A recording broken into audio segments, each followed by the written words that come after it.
ব্যক্তিগত যে মোৰ আগৰ সংগঠন আছে ধৰ্মপুৰ সমষ্টিত নাই বুলি মই 30,000 মোক ভাল পোৱা মানুহ আছে।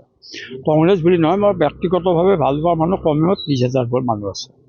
দলৰ সংগঠনটো আছে, দুৰ্বল হ'লেও আছে সংগঠন, মানুহখিনি আছে। সংগঠন নাছিলে মানুহখিনি কিন্তু কংগ্ৰেছে যোৱা নাই। এয়া পৰ্টেল নিউজে তুমিও কালি দিব পাৰিবা, সেই পৰ্টেলে দিলে আকৌ ফাইনেল হোৱা নাই বুজিছা। এলা দি থাকে, কোনোবাই কাৰোবাক ভাল পায় দি থাকে, সেইটো গুৰুত্ব নাযাওঁ নহয় দিলে নহয়। ইলেকশ্যনত আমি যোৱাবাৰ আচলতে টিকটটো মোৰ ফেভাৰতে হ'ব লাগিছিল, কিন্তু বহুত পলিটিক্স থাকে, আমাক বেয়া পোৱা মানুহ থাকে, তাৰে কেইবাজনো আমাৰ বেয়া পোৱা মানুহ আছিল, তেওঁলোকে আমাক নিদিলে আমি হাৰি থাকিলোঁ। কিন্তু যোৱাবাৰ কিন্তু কংগ্ৰেছৰ কাৰণে ভাল আছিল। যোৱাবাৰ মই উঠিলে বিলম্বিত কৰিলেও মই নতুনকৈ মেম্বাৰশ্বিপ দিলে এপ্লিকেশ্যন দিলোঁ। নলবাৰী বা নপঠালে কি হ'ব, হাইকমাণ্ডে নামটো লৈছে, হাইকমাণ্ডে বিচাৰ কৰিব।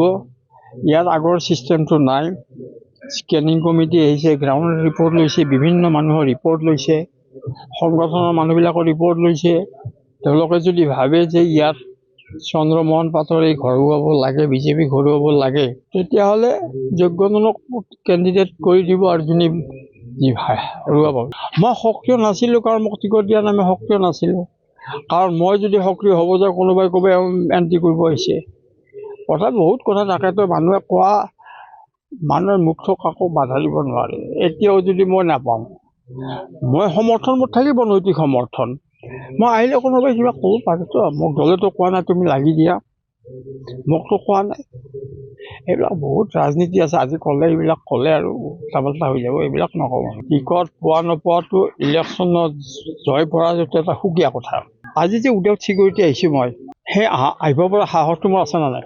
ভাল পোৱা আদায় কৰিব পৰাটোৱে ৰাজনীতিবিদৰ ডাঙৰ কথা। মই কিতাপ লিখা মানুহ, মই 51খন কিতাপ লিখিছোঁ, স্বাধীনতা সংগ্ৰামৰ ওপৰত কিতাপ কৰি আছোঁ। মোৰ 1,500 পৃষ্ঠা হৈছে, মই 12 ঘণ্টা কিতাপৰ কাম কৰোঁ।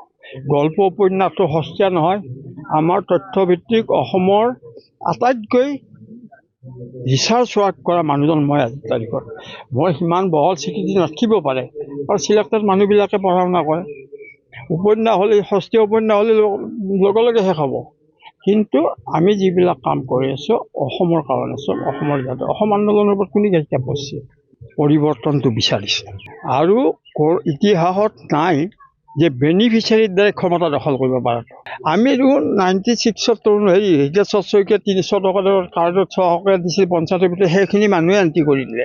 আমাৰ দিনত 2016 চনত কিমান বেনিফিচিয়াৰী সৃষ্টি কৰিলোঁ, 25,000 একো কিছুমান ল'ৰাক দিলোঁ। যিকোনো খবৰৰ বাবে যোগাযোগ কৰক আমাৰ এই নম্বৰত 9181 307 221।